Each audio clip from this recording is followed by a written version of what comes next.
ബീഹാറിൽ BJPക്ക് അടിതെറ്റുകയാണ്. ഇന്ത്യ സഖ്യം ഓരോ ദിവസവും അവിടെ കൂടുതൽ ശക്തി ആർജിച്ചു വരുന്നു. നിതീഷിന്റെയും BJPയുടെയും കാൽച്ചൂട്ടിൽ നിന്ന് ഓരോ ദിവസവും മണ്ണ് ചോർന്നു പോവുകയാണ്. ഇപ്പോൾ ഇതാ ബീഹാറിൽ BJPയുടെ സിറ്റിംഗ് MP ഉൾപ്പെടെ 2 പ്രമുഖ നേതാക്കൾ കോൺഗ്രസിൽ ചേർന്നിരിക്കുന്നു. അതുപോലെ JDUവിന്റെ സിറ്റിംഗ് MLA ഉൾപ്പെടെ 2 പ്രമുഖ നേതാക്കൾ RJDയിലും ചേർന്നിരിക്കുന്നു. ഈ പറഞ്ഞതുൾപ്പെടെ 3 വലിയ സത്വാർത്തയാണ് ബീഹാറിൽ ഇന്ത്യ മുന്നണിക്ക് ലഭിച്ചത്.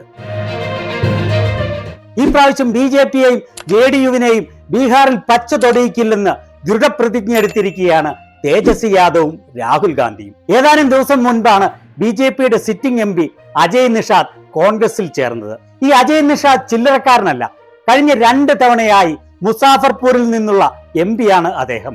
2019 തെരഞ്ഞെടുപ്പിൽ 4,10,000 വോട്ടുകളുടെ ഭൂരിപക്ഷത്തിനാണ് അദ്ദേഹം ജയിച്ചത്. മല്ല കമ്മ്യൂണിറ്റിയിൽ നിന്നുള്ള ആളാണ് അദ്ദേഹം. അദ്ദേഹത്തെ മുസാഫർപൂരിൽ കോൺഗ്രസ് സ്ഥാനാർത്ഥിയാക്കിയിരിക്കുന്നു.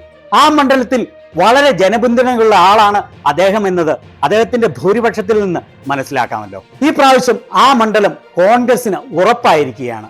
അടുത്തതായി കോൺഗ്രസിൽ ചേർന്നിരിക്കുന്നത് ബീഹാറിലെ JDU മന്ത്രിയുടെ മകനാണ്. നിതീഷ് മന്ത്രിസഭയിൽ ഇൻഫർമേഷൻ ആൻഡ് പബ്ലിക് റിലേഷൻസ് വകുപ്പ് മന്ത്രി മഹേശ്വർ ഹസാരിയുടെ മകൻ സണ്ണി ഹസാരിയാണ് കോൺഗ്രസിൽ ചേർന്നത്.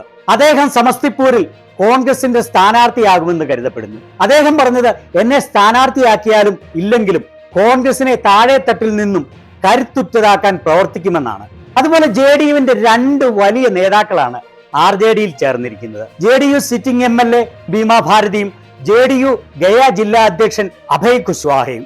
ഇവരെല്ലാം NDA സഖ്യം ബീഹാറിൽ വലിയ അപകടത്തിലാണെന്ന് തിരിച്ചറിഞ്ഞിരിക്കുന്നു. മൂന്നാമതായുള്ള വലിയ നേട്ടം മുകേഷ് സാഹ്നിയുടെ വികാസ് ഇൻഷീൽ പാർട്ടി ഇന്ത്യ അലയൻസിൽ ചേർന്നിരിക്കുന്നു എന്നതാണ്. മീൻപിടുത്തം മുഖ്യ തൊഴിലായുള്ള മല്ല കമ്മ്യൂണിറ്റിയിലെ ഏറ്റവും കരുത്തുറ്റ നേതാവാണ് അദ്ദേഹം.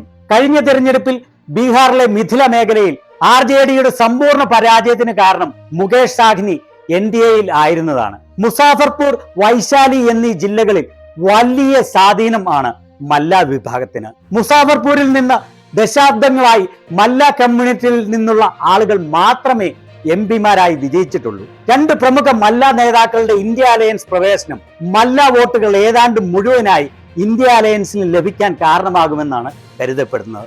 ബീഹാറിലെ ഈ പ്രമുഖ നേതാക്കളുടെ ഇന്ത്യ അലയൻസിലേക്കുള്ള വരവിനെ നിങ്ങൾ എങ്ങനെ കാണുന്നു? രാഷ്ട്രീയം മാത്രമല്ല, രാജ്യപുരോഗതിക്കായി മറ്റെല്ലാ മേഖലകളിലും അറിവുള്ള വിവേകമുള്ളവരുടെ ഒരു കമ്മ്യൂണിറ്റി സൃഷ്ടിക്കുകയാണ് ഈ ചാനലിന്റെ ലക്ഷ്യം. അതിനാൽ ചാനലിൽ ചേരാൻ മടിക്കരുത്. ഇസ്രായേലിന്റെ അയൺ ഡോം സിസ്റ്റത്തെ കുറിച്ചുള്ള ഈ വീഡിയോ താല്പര്യമുണ്ടെങ്കിൽ ഒന്ന് കണ്ടു നോക്കൂ.